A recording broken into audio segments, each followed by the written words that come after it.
Sabe, é engraçado de se pensar o papel que referências tiveram e ainda têm dentro da história do Magic. Não só em termos de concepção, mas também manutenção e atualização do jogo. Colocando de lado toda a controvérsia de Universe Beyond, muito antes disso tivemos coisas como o Albert Einstein no Magic, um set temático de 1001 Noites, ou então Feldagriff, que é um anagrama para Garfield PhD. Não só isso, mas Magic é um jogo que se apoia em referências. A base de tudo é fantasia e D&D, tropos já estabelecidos foram o que ajudaram na concepção desse mundo de magos e cavaleiros.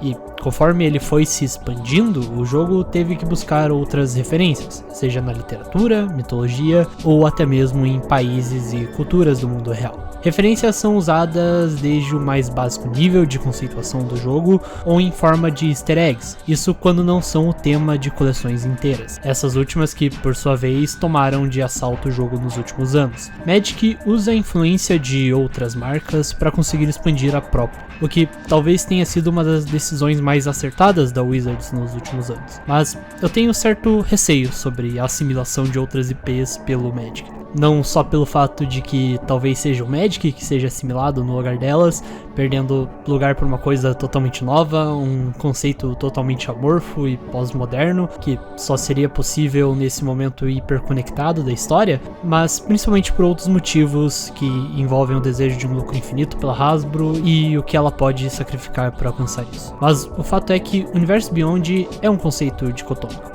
Ele traz coisas inegavelmente positivas, assim como coisas possivelmente negativas, e principalmente o fato inegável de que Magic mudou. Ele está operando em um novo paradigma agora. Mas antes de pegar seus forcados e tochas digitais para reclamar da nova cara do jogo, eu gostaria de convidar vocês a uma reflexão. Uma reflexão justamente sobre que cara é essa. Afinal, pensar nesses acontecimentos dos últimos anos faz com que eu me pergunte como definimos a identidade do próprio jogo. O que faz Magic ter a cara de Magic? E, de alguma forma, às vezes eu acho que a resposta para essa pergunta pode ser encontrada nessa coleção.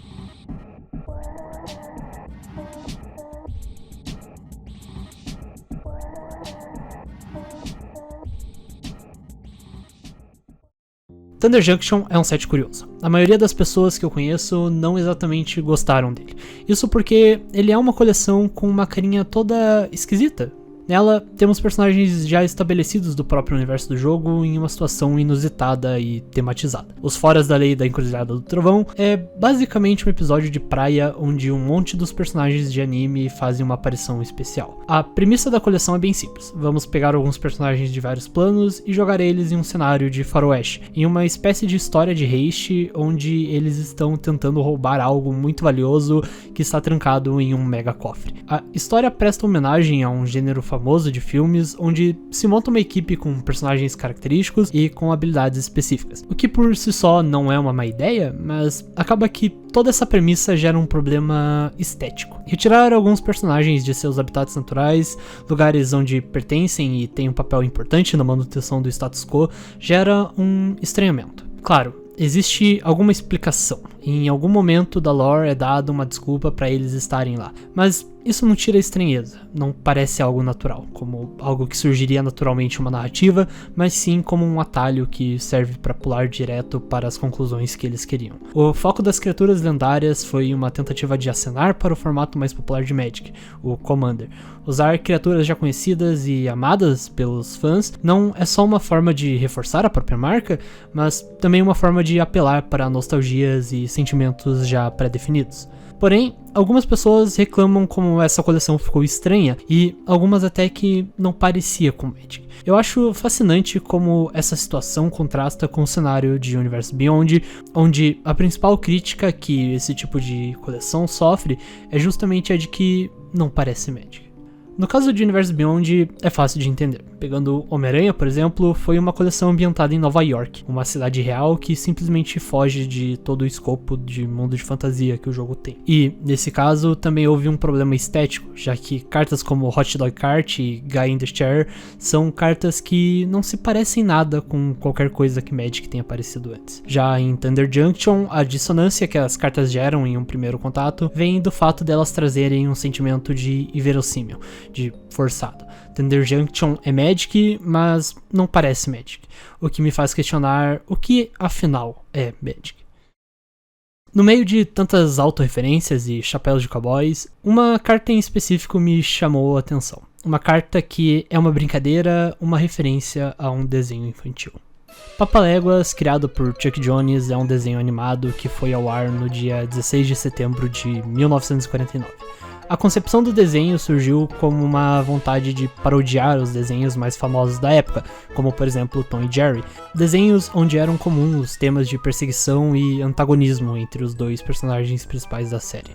Nele temos o protagonista, o Willy Coyote, um pobre animal que está sempre faminto e perseguindo seu antagonista, o Papaléguas. A graça do desenho é meio que ver o quão ridiculamente elaborados são os planos que o Coyote faz para capturar o Papaléguas e principalmente como eles sempre dão errado. Isso porque as regras desse universo ditam que o Coyote nunca vai ter sucesso e mesmo assim também nunca terá descanso. Aqui o Coyote é vítima de uma injustiça metafísica. O universo e todas as suas forças conspiram contra ele e mesmo assim ele é o nosso protagonista.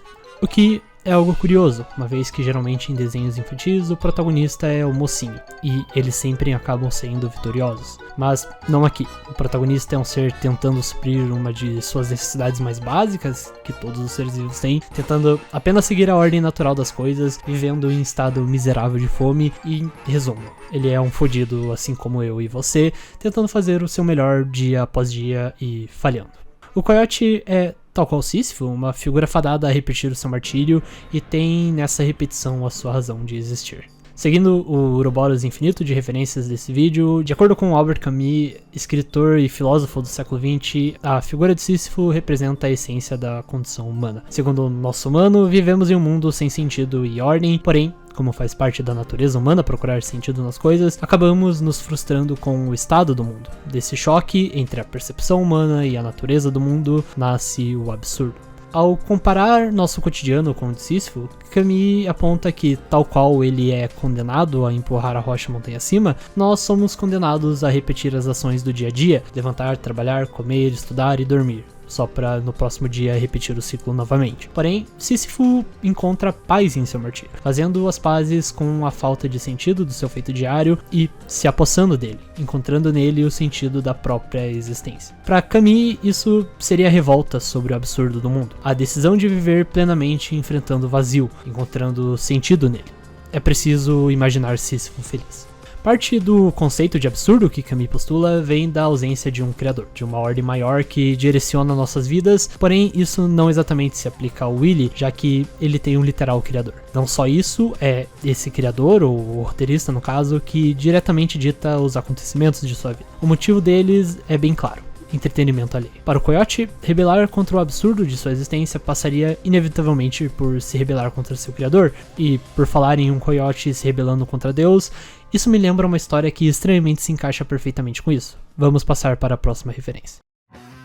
Na história O Evangelho do Coiote, do Homem-Animal, escrito por Grant Morrison, nos é apresentada a história de Ardiloso. Ardiloso é um coiote que vivia em um mundo de desenhos animados, onde vários cartoons conviviam, não tanto em harmonia, mas sim tentando um matar ao outro de uma forma esdrúxula.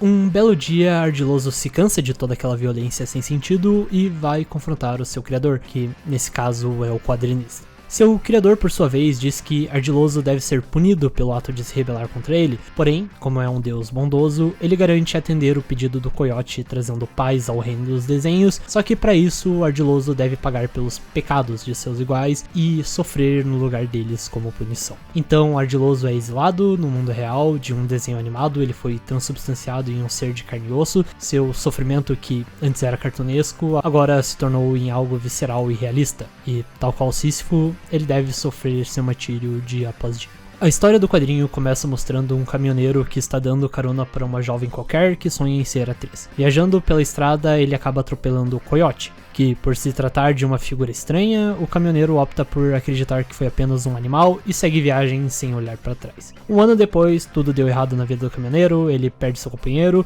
e na TV ele assiste a notícia que a mesma garota que ele deu carona naquele dia foi encontrada morta e estuprada. Ao fazer a ligação desses eventos com o dia em que ele atropelou aquela figura estranha, o caminhoneiro chega à conclusão de que, na verdade, o coiote que ele atropelou era um demônio, e tudo o que aconteceu foi culpa de uma espécie de maldição que ele colocou nele e na garota. O caminhoneiro sai à caça do coiote e no confronto com o pobre animal ele acaba sendo ferido por uma de suas próprias armadilhas. Nesse meio tempo, o homem-animal que estava passando por ali avista os dois e desce para ver o que está acontecendo. Nisso, Ardiloso entrega um pergaminho escrito por ele mesmo para o homem-animal. Nesse pergaminho está seu evangelho, a história de seu sacrifício e de seu martírio.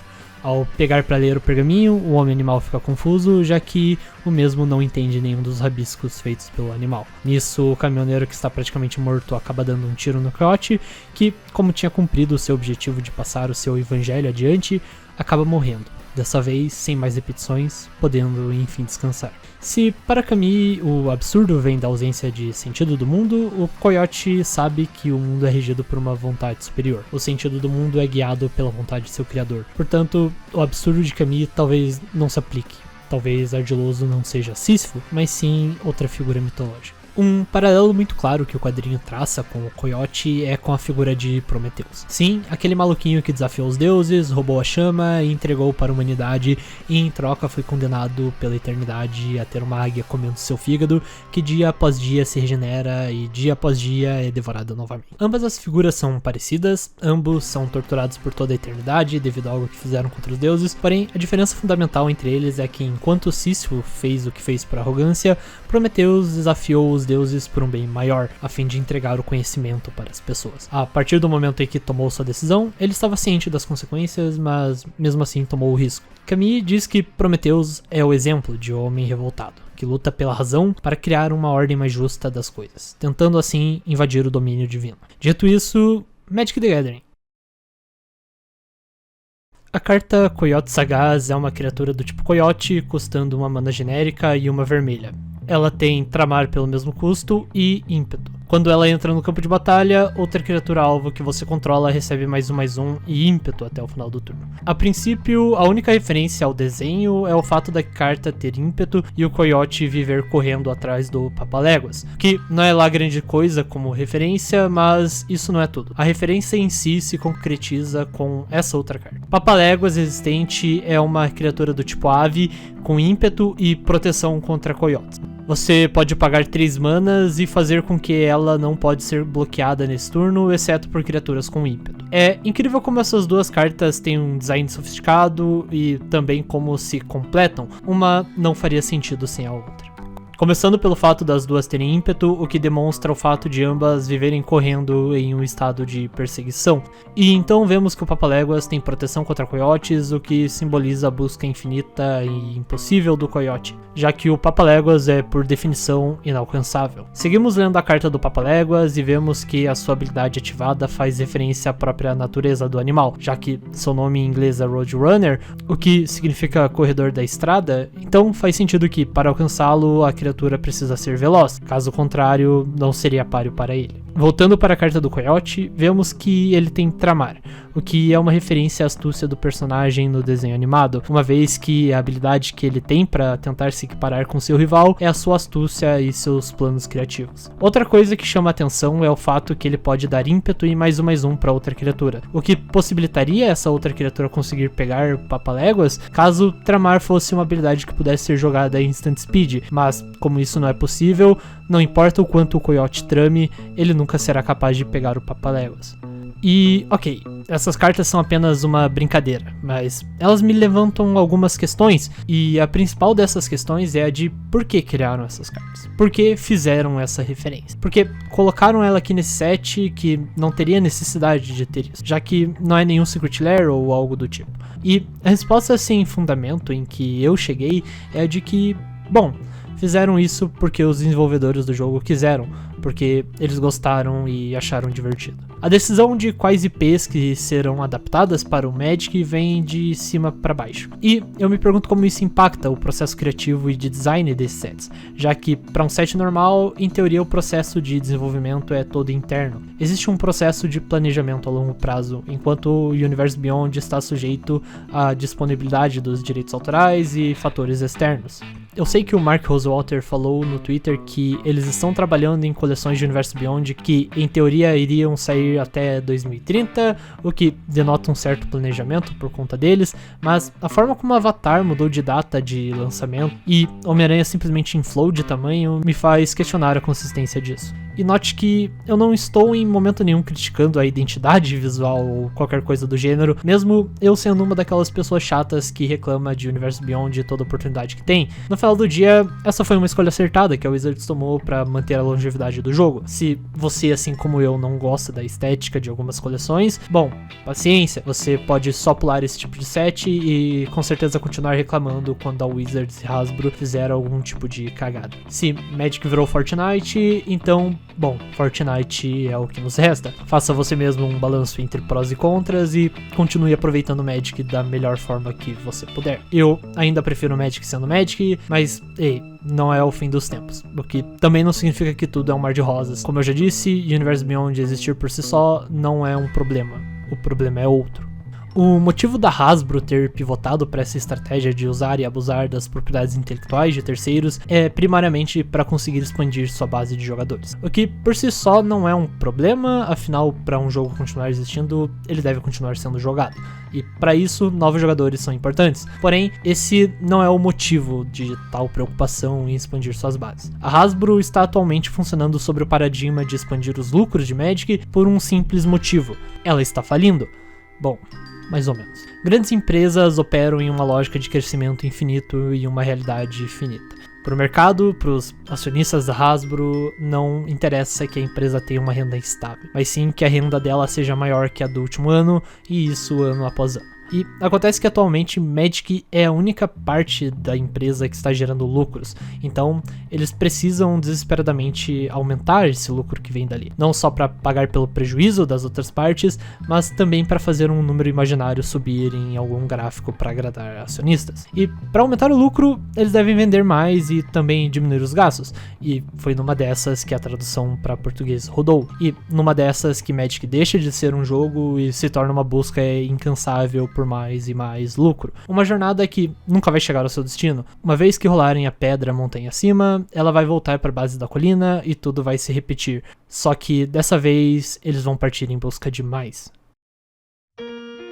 Sabe, eu sou uma pessoa que às vezes fica existencialista. O tipo de pessoa que de tempos em tempos está dentro do ônibus e do nada começa a pensar sobre a morte, sobre a marcha inexorável do tempo e o quão pueril as coisas são. Há um tempo atrás eu escutei um episódio do Insert Credit Show onde um dos participantes fala algo como: eu tenho uma teoria sobre esses hobbies que envolvem completar uma coleção inteira. Para mim, isso está relacionado com as pessoas tentando compensar a sua mortalidade através de bens materiais. Existem vertentes da psicologia que dizem que acumulamos bens como uma forma de ter um sentimento de completude, como se essas coisas fossem uma extensão de nós, uma parte nossa que vai persistir depois da nossa saída. De repente, completar uma coleção deixa de ser um simples hobby e se torna uma forma inconsciente de evitar a morte, de achar sentido nessa existência finita. Eu sei que parece bobo ver o ato de juntar cartinhas dessa forma, mas acho que é justamente esse o ponto. Eu acho que faz parte da nossa identidade enquanto seres humanos se conectar com algo bobo justamente para conseguir achar sentido nas coisas. E no fim das contas, Magic é algo bobo e sem sentido. Parando para pensar por uma perspectiva puramente funcional, não faz sentido comprar cartas se a gente pode simplesmente imprimi-las, ou então montar múltiplos decks se você vai jogar apenas com um ou outro, ou até mesmo comprar boosters se eu posso comprar diretamente a carta que eu quero. Às vezes, jogar Magic me lembra do Coyote.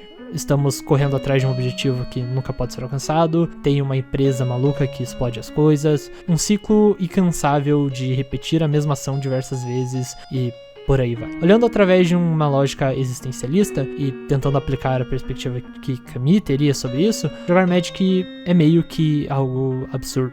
Então devemos aceitar essa falta de sentido e encontrar plenitude nessa existência quanto jogadores de card game. Eu acredito que seja importante passar por esse processo de se apropriar do jogo quanto comunidade, seja através de imputar sentido com experiências próprias, tipo aquela carta que você gosta porque alguém especial te deu, ou simplesmente sentar em uma mesa com as pessoas que você vai jogar e trocar uma ideia, tentar ajudar jogadores novos e coisas do gênero. É preciso imaginar o jogador de Magic feliz.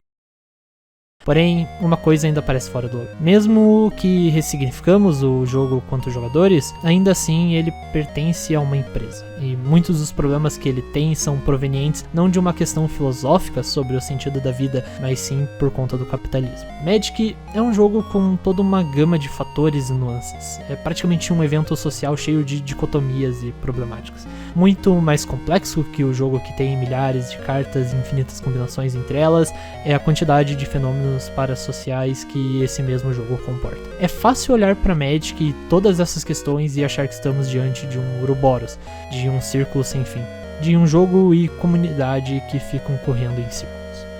Porém, pensar dessa maneira é um erro, afinal, coisas foram construídas e, inegavelmente, progresso foi feito. Estamos distante do ponto de partida que o jogo se encontrava 30 anos atrás. As coisas mudaram, tanto para o pior quanto para o melhor, e eu acredito que as coisas melhoraram ainda mais do que pioraram. Analisar Magic às vezes é uma tarefa ingrata devido à quantidade de nuances e contextos. Eu com certeza diria que a minha experiência com esse jogo não teria forma de um ciclo, mas sim um rabisco abstrato que vai e volta, que se contorce em várias direções. A carta do Coyote me faz pensar que Magic, no seu melhor, sempre é quando ele é feito com carinho, por amor ao jogo e a possibilidade de ser criativo. Eu penso nessas questões existencialistas quando eu vejo Magic indo para um canto sombrio, e qual seria o sentido de tudo isso quando parecemos tão impotentes nos resultados finais. A história do Homem Animal me faz pensar no uso de referências para abrir novas possibilidades, o Evangelho de Magic, a Boa Nova, a palavra a ser espalhada. Universe Beyond é com certeza mais um capítulo nesse livro, e com certeza mais uma forma de perdurar essa palavra e conseguir espalhar ela. E o que nos sobra é a questão.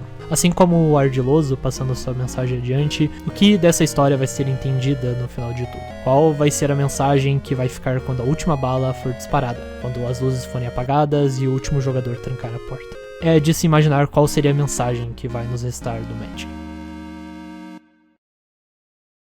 Eu comecei a fazer esse vídeo pensando em como tudo hoje em dia parece precisar ser uma referência, algo que chame a atenção e que possa facilmente virar um meme, se tornar popular e apelativo para o público. Esse pensamento acabou me levando a refletir sobre o uso de referências no Magic. Porque existe uma linha tênue de quando você faz uma referência elegante e quando você está praticamente implorando para chamar a atenção, fazendo uma referência barata. E verdade seja dita, Magic tem muitas referências elegantes. Na verdade, dá pra dizer que Magic é meio que um amálgama de tudo que é tema de nerdice e coisa e tal. Basicamente, se tem alguma coisa que você gosta, Magic provavelmente tem um take sobre ela. E não poderia ser diferente. Afinal, a gente faz as coisas com base naquilo que a gente gosta, então nerds fariam um jogo de cartas pra nerds. Pensando nisso, fica até algo meio sem sentido reclamar quando tudo vira uma referência a algo, quando tudo é uma IP de terceiros. Eu fiz esse vídeo no estilo mais comum de vídeo de ensaio que tem por aí, que é quando você puxa um monte de referências e sai conectando ela. Acho que o existencialismo acaba entrando nisso porque eu consigo muito visualizar eu puxando esse assunto e alguém simplesmente respondendo: isso não importa, foda-se. E meio que não importa, mas também o que realmente importa, sabe? Se formos ceder pra esse niilismo apático que busca olhar tudo por uma lógica funcional, acho que é mais fácil a gente se trancar numa sala e ficar lá imóvel até morrer.